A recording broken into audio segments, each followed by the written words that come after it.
Cahaya bisa dilenturkan. Physics time. Assalamualaikum warahmatullahi wabarakatuh. Jumpa lagi dengan Aufa. Selamat menjalankan ibadah puasa bagi yang menjalankan. Hari ini kita akan melanjutkan pembelajaran kita tentang optika fisis yang nomor 2, yaitu difraksi. Nah, sebelum ke situ kita kelas balik dulu ke interferensi ya. Jadi pada interferensi kita akan dapetin bahwa cahaya itu bisa kita dapetin dari celah sempit ya, atau misalkan dari sebuah celah itu bisa menghasilkan sumber cahaya yang baru. Nah, kalau tadinya dia plan wave atau gelombangnya datar gitu ya, kemudian kita masukkan ke celah, ternyata bentuknya tidak lagi plan ya, dia akan berubah menjadi sferis atau silindris. Jadi bentuknya yang kayak gini-gini ya gitu. Oke, nah si cahaya yang kayak gini itu artinya dia melentur atau dibelokkan. Ini berbeda dengan prinsip Fermat yang udah kita pelajarin pada optika geometri. Jadi di optika geometri kita kan udah belajar kalau cahaya itu pasti merambat lurus. Tapi ternyata pada celah sempit tidak lagi merambat lurus. Itu artinya apa? Difraksi atau interferensi tidak bisa kita bahas dengan optika geometri. Itulah kenapa muncul optika fisis seperti itu ya. Nah, pembelokan tadi contoh lainnya adalah gelombang radio. Misalkan apa? Misalkan rumah kita ada di balik gunung. Jadi ini ada sebuah gunung, rumah kita di sini, kemudian di sini ada pemancar. Nah, ternyata bisa kita dapetin radio kita tuh masih terdengar mulus gitu ya, suara penyiar radio itu masih terdengar mulus. Sedangkan kalau kita pakai TV bisa jadi itu sembrut ya, atau nyala hidup gitu ya. Nah, itu artinya apa sih? Gelombang radio itu kan lambdanya lebih panjang. Nah, panjang gelombang yang lebih tinggi ini memungkinkan gelombang untuk lebih membelok dibandingkan dengan yang lebih pendek. Bayangin aja kalau pancarannya itu kan pasti ke atas. Kagak pernah kan lihat pancaran radio atau TV itu pancarnya datar ya. Pasti dia arahnya ke atas ya.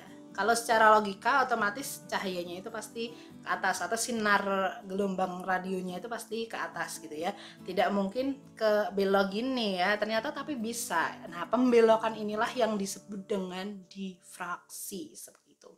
Jadi pengertiannya difraksi itu adalah pembelokan cahaya. Kalau lebih spesifik, boleh pakai celah sempit ya. Oke, kalau pada eksperimen kita memakai celah sempit yang menggunakan prinsip Huygens. Jadi di sini prinsipnya gimana? Cahaya yang merambat ya pada celah sempit akan dibelokkan melalui titik-titik baru ya. Jadi titik-titik tadi sebagai sumber cahaya yang baru ke segala arah berbentuk sferis atau silindris. Jadi itu adalah prinsip Huygens.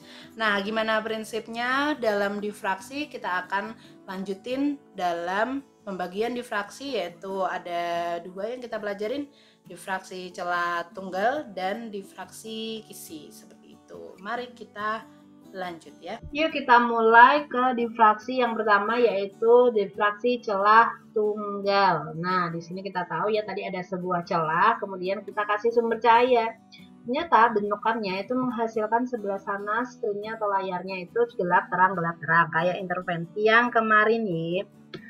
Nah, kalau kita gambarin secara gampangnya, ini ada plan wave atau gelombang yang datar gitu ya, dengan panjang gelombang lambda masuk ke celah sempit. Nah, ini celah sempitnya. Ternyata habis itu sih dia melentur ya, membentuk sferis. Jadi ini yang dikatakan Bapak Huygens tadi ya, gelombang silindris atau sferis, tergantung sama celahnya. Kalau lebar atau berupa titik ya bentuknya kayak gini.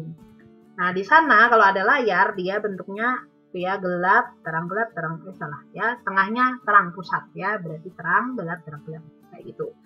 Nah, kalau kita mau ngitung berarti dia gini ya. Jika jarak cerah itu adalah D, kemudian tetanya ini sama kayak waktu ngitung interferensi ya. Silakan kalau yang belum belajar interferensi cek dulu video yang ini gitu ya. Nah, jika jarak celah ke layar adalah L, maka kita dapatkan pola terang dan pola gelap di sebelah layar. Pola terang gelapnya ini ngitungnya itu hampir sama kayak interferensi, cuma dibalik yang setengahnya ya. Untuk yang pita terang ke M, maka kita dapetin D sin theta sama dengan M min setengah lambda. Jangan kebalik sama yang interferensi ya. Oke, yang D sin theta-nya bisa kita ganti sama dP per L. Jadi ini sama aja. Ingat kalau terang, tadi kan terangnya itu dari pusat, berarti M-nya kita mulai dari 0 seperti itu. Nah, terus kalau terang pertama ya M-nya 1 ya. Nah, sedangkan pita gelapnya itu berarti yang kebalikannya. D sin theta sama dengan M lambda. Sama ya, sin thetanya bisa kita ganti. Ingat kalau gelap, tidak ada gelap ke 0. Mulainya hanya dari 1. Seperti itu.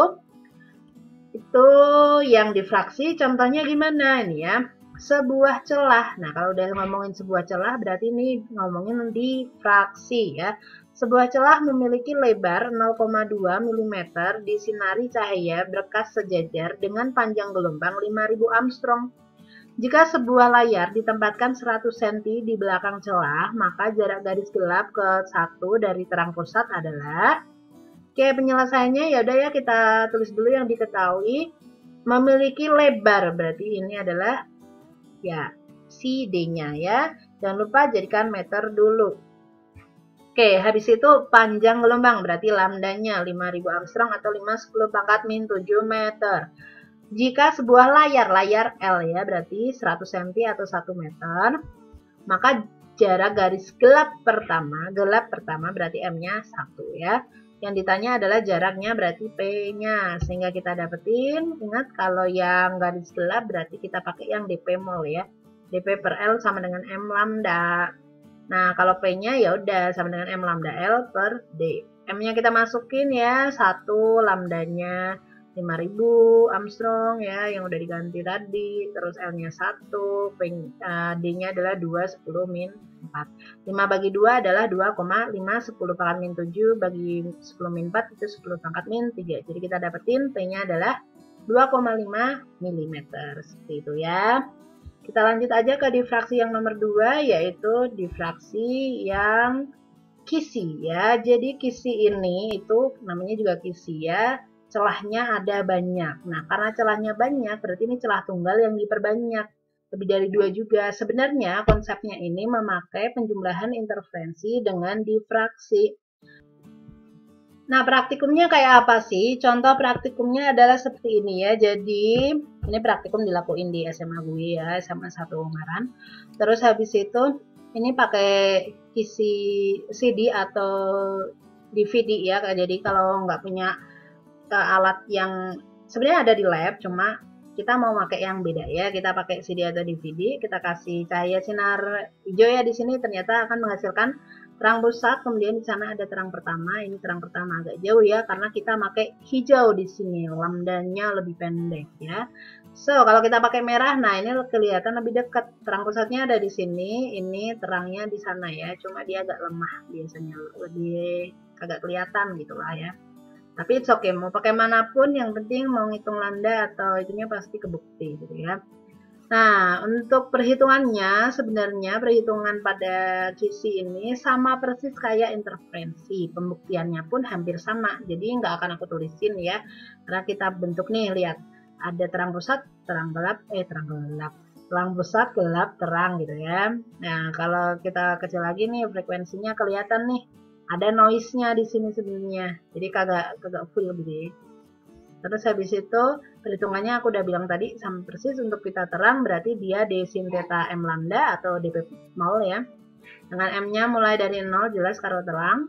Kemudian pada pita gelap itu D sin theta-nya M min setengah lambda ya. dP-nya sama. Nah, yang sedikit tambahan di sini adalah karena kita ngomongin kisi, berarti kita ngomongin jumlah celah. Tadi celahnya ada berapa banyak kalau kita galau gitu ya, pengen tahu. Nah, ini D-nya bisa kita ganti dengan 1/n ya. Jadi ini ya. D-nya 1/, jumlah celahnya gitu. Oke, contohnya seperti apa sih? Nah, contohnya ini ya. Jika seberkas cahaya dilewatkan pada kisi difraksi dengan celah 5000 celah per senti, akan dihasilkan garis terang kedua dengan sudut 30 derajat terhadap garis normal. Berarti panjang gelombang cahaya yang digunakan adalah, ada ini ya, kita selesain aja, gampang nih ya. Celahnya ada 5000 celah per senti, itu berarti jelas sih N-nya. Ingat, jadikan meter dulu, berarti per senti, per 10 pangkat min 2, atau dikalikan 10 pangkat 2 ya, jadi 10-nya nambah ya. Akan dihasilkan garis terang kedua, berarti M-nya 2, sudutnya adalah 30 derajat. Nah, yang ditanya adalah jelasin ya lambdanya. So kita pakai aja karena ini garis terang ya, berarti ini pakainya yang d sin theta sama dengan m lambda. So d-nya adalah 1/n. Jadi kita masukin di sini, n-nya adalah 5 10 pangkat 5 sin 30. So lambdanya 2-nya kita pindah ke sana ya, sin 30 itu setengah sehingga kita dapatkan ini. Jadi nilai lambdanya adalah 5 10 pangkat min 7 atau 5000 Armstrong. Seperti itu. Ini kelihatan ya cahaya tampak nih ya. Nah, selanjutnya kita akan ngomongin ditambahin sama difraksi pada bukaan alat optik ya. Jadi pada bukaan alat optik ini ditemukan oleh Bapak Sir George Biddle Airy ya, yang menggunakan Airy ring atau cakram Airy. Jadi di sini alat optik itu kan kita pakai contohnya kalau mikroskop atau lensa ya, lensa mata itu juga termasuk alat optik. Itu bentuknya misalkan lingkaran, kalau kita kasih cahaya ternyata dia menghasilkan pola kayak gini guys. Jadi terang pusat, terus gelap, terang, gelap, terang, nah kayak gitulah ya pokoknya. Nah ini juga bisa dihitung ternyata ya. Actually sama ya, jadi kita tulis aja langsung. Jadi nilainya adalah d sin theta sama dengan 1,22 lambda. Nah ini 1,22 ini udah ditemuin sama Bapak Airy ya, jadi ya udah tulis aja 1,22 ya. Nah, kalau tetanya kecil itu maka sin theta sama dengan theta atau sama dengan tan theta. D per L-nya, D per layarnya, jarak ke layar gitu ya, jarak lensa ke si optiknya itu tadi. So, kalau kita masukin sin tetanya sama dengan theta, ini ya, ini kita masukin berarti kita akan dapat D kali theta M sama dengan 1,22 lambda. Kalau mencari tetanya ya udah kita dapat ini ya. Atau kalau misalkan kita mau masukin yang dm per L, kita dapetin gimana? Ya udah ya, gini kan. dm per L sama dengan 1,22 lambda per D. Kalau kita mencari dm-nya aja bisa ya. Paling salah satu aja, aku lebih suka ngapalin yang atas gitu ya, karena dari sini kita bisa dapat ini dan ini. Jadi kagak usah ngapalin banyak. Jangan lupa theta M itu adalah sudut resolusi minimum ya. Oke, dan D-nya adalah diameter bukaan alat optik. Kemudian L-nya tadi jaraknya ya, jarak ke layar ini kagak tertulis, maaf ya. Oke, kita lanjut aja ya untuk pertanyaannya gimana. Nah, ini ya. Berapa sudut resolusi minimum untuk mata manusia berdiameter 4 mm dengan menggunakan cahaya dengan panjang gelombang 600 nanometer ya. Tadi kan mata manusia termasuk alat optik ya. Nah, kita lihat dulu penyelesaiannya. Diameter berarti dia adalah si D-nya, sedangkan lambdanya 600 nanometer. Jadiin meter. Yang ditanya apa? Sudut resolusi berarti theta M. Ya udah ya, ini kita langsung masukin aja ya. Tadi ya theta M itu sama dengan 1,22 lambda per D ya. Berarti lambdanya itu adalah segitu. Dibagi D-nya adalah 4 10 pangkat min 3. Sehingga kita dapatkan hasilnya 1,83 10 min 4, ingat satuannya adalah radian ya. Jadi kalau mau aman pokoknya sini itu jadikan meter semua sehingga di sini langsung radian ya. Oke, itu tadi tambahan ya. Jadi ada bukaan alat optik juga dalam difraksi. Setelah ini kita akan mempelajari polarisasi. Jadi stay tune terus di channel ini. Jangan lupa subscribe, like, comment, and share this video so yang lainnya bisa belajar bareng. Assalamualaikum warahmatullahi wabarakatuh.